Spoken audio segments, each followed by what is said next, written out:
It's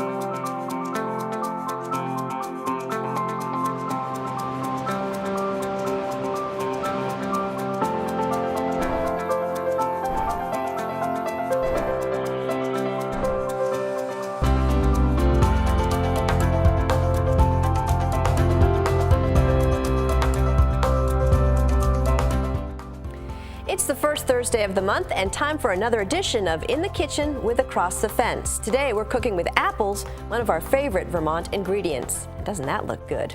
Well, good afternoon and thanks for joining us. I'm Judy Simpson alongside with our chefs Carolyn Peak, of course, from Williamstown, and from South Hero, Deb Plumley and Lynn Jarvis. And they've joined me in hoping that you had a very happy Labor Day weekend with family and friends. Now, before we take a look at their recipes, we have some other business to get to.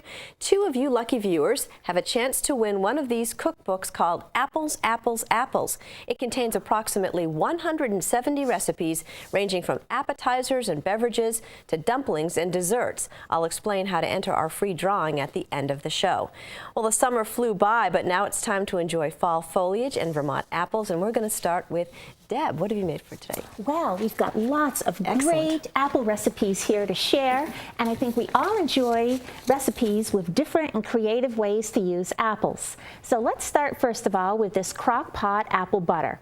And I really like this recipe because the crock pot does all the work. So fill your crock pot with peeled, quartered, and chopped apples. Let them cook all day if it takes with a cup of apple juice or apple cider until they're nice and soft. Mash them, add a cup of sugar, some cinnamon and cloves, and let that cook down, and I'm just going to show you here, till it's a nice thick consistency. And oh, I wish you could smell how nice and spicy this is. You can spread it on muffins or toast, but I like it especially on one of Mr. Hackett's cider donuts. So I hope you can try the crock pot apple butter. Now, if you're looking for something for lunch, I know in the fall, I always think of soup. And this apple potato cheddar soup just fits the bill. I'm just going to tip it a little bit here. You can see the beautiful golden color that it is. Onions and celery are sautéed. Then you add chopped apples, potatoes, and carrots. Cook it in a chicken broth until all the vegetables are soft. Blend it. Add some spices to taste. I use thyme in mine. Add some cheddar cheese, some milk, reheat gently, and you've got a wonderful soup for a nice fall day.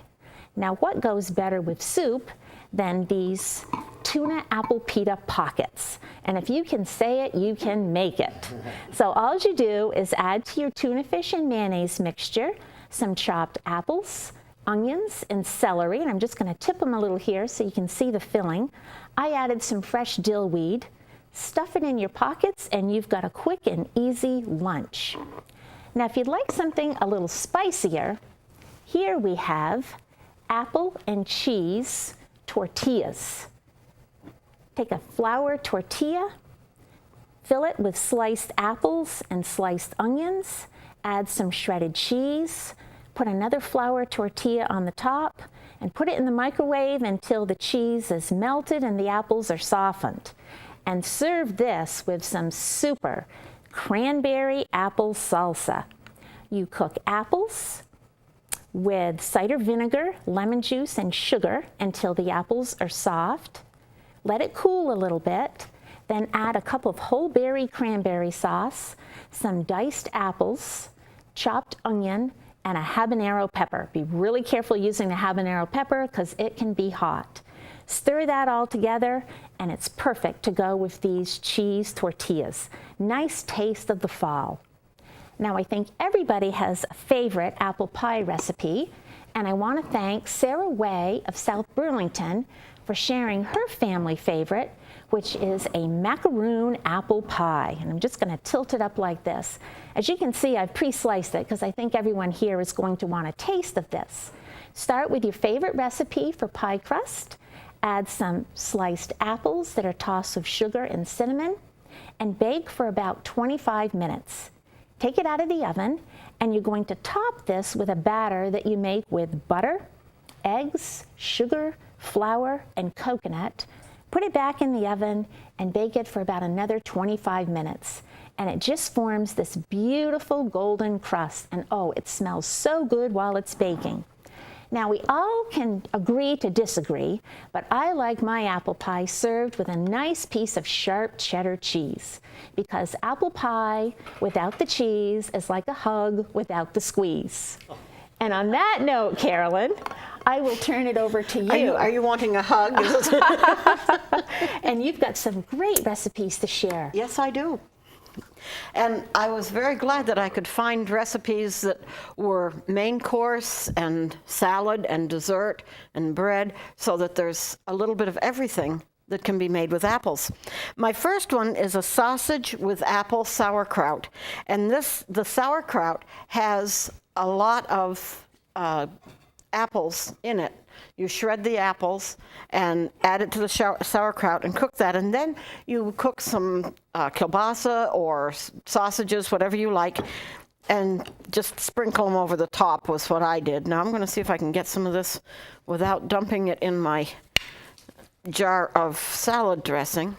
But this is just a really nice way that you can serve something up. It'd be nice on, again, some of these cool fall days to be able to have that all ready to go. Next, I have a hot spinach apple salad. And it's hot because the dressing that you make, which has vinegar and brown sugar and a little bit of bacon fat in it, and you pour that over your salad and shake everything up here. And this is spinach and apples and red onion.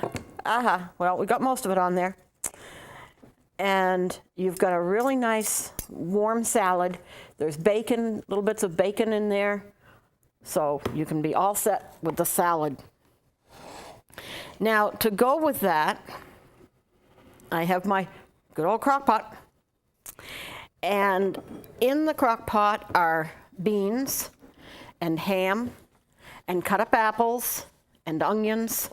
And you've got a really nice, you just leave it cook for most of the day. You have a really nice baked beans with apples, and so that can go right on your plate too. We got a really nice meal right there. Whoops, I've gotten ahead of myself here, haven't I? Now I have down front a zucchini applesauce chocolate chip loaf. And it has got zucchini, of course. It's got apples, applesauce, and chocolate chips. I happen to make those with big chips. You can make them with little chips. If you put them into the small pans, you can get 4 or 5 loaves or 1 big loaf when you're making it. So it's nice that you would have it to give to people, you know, come Christmas time or whatever. You can have these tucked away in the freezer. You're all set, and you can have lots of gifts ready to go. If somebody appears unexpectedly, you've got a gift for them. My last one is my viewer recipe, and this is from Judy Morgan of Berlin, Vermont. And this is yummy apple bars, and yup, they're yummy. I've got those. Let me switch things around a little bit here. They are chock-a-block full of cut up apples and then spices like cinnamon and nutmeg. And there's walnuts in them. So you've got a really nice little bar type cookie ready to go when company comes. It doesn't take very long to make them, and you're all set. So that's my recipes. Lynn, you look like you've got some good ones over there too. So thank you, Carolyn, and I understand you'll be judging at Tunbridge Fair. Yes, I will. Good, yep. Good for you. I know. That's so much fun. Well, thank you very much, Carolyn, and we want to thank you, viewers, for your cards and notes. Everyone is read and appreciated. And a hello to a few loyal viewers, Cheryl Perry from Moores Forks, New York, and Susan Evans of Moores, New York, and it's nice to hear from across the lake. And to Irene Hutchins of Essex Junction, who says she has the Across the Fence cookbook that we printed back in 1999, and she thinks it's time for another one. And I tend to agree. Thank you very much, all of you, for your cards and notes. Well, I'm going to begin with a viewer recipe from Joanne Raymond of Burlington, and she says she shared this recipe with some of her friends that run a bed and breakfast, and it was very popular, and I can see why. And here it is. It's this oven-baked pancake with apples. It's easy to make. First, you prepare the batter and put it in either a skillet or a frying pan. Put it right in the oven, and what you do is put the batter in, and then the apples over that, and bake it for about 30 minutes until it's set in the center. And you want to serve it immediately, and then top it with some wonderful Vermont maple syrup. And you can see why this is popular at any B&B. And we thank Joanne Raymond for this recipe. Now, my next ingredients all combine different things that you might not combine with usual apple recipes, but they seem to all mix and blend together so you get some wonderful and tempting flavors. And this is my first one right here. It's this lemon apple crisp. Now, it's easy to make, and you start with 5 or 6 tart apples, and they're mixed with flour, oats, brown sugar, all creating a tangy, sweet flavor that's sure to set your taste buds tingle. And doesn't that look good? If you like a tangy, sweet flavor, you're going to like this one. My next recipe is an apple date Betty, and I think you're going to be surprised at how well the flavor of apples and dates works together. And here it is. It's very easy to make. All you do is mix the apples and dates with some pieces of white bread, some butter, sugar, flour, and some lemon juice and spices. Now, you want to serve it warm because once it gets cool, it starts to firm up, but put a little low-fat topping on top, and you're in for a delicious old-fashioned recipe that you might want to share with your family and friends. And there it is, an apple date Betty, and doesn't that look good? Now, have you ever thought about combining apples and butterscotch? Well, I have a recipe here that does just that. It's this apple butterscotch cake, and every bite of this moist, tender cake has a delicious old-fashioned flavor. In a bowl, what you do is mix your apples, chopped pecans, some butterscotch chips, flour, spices, put it in an 8 by 8 inch square pan and bake at about 350 for 40 minutes. And this is a great recipe to share with family and friends. And your children and grandchildren are going to love this because of that butterscotch apple flavor. And if you want to really treat the family and friends, put a little butterscotch sauce over the piece of cake just before serving. That warm cake and the butterscotch is a wonderful, wonderful flavor. Now, my last recipe is right here.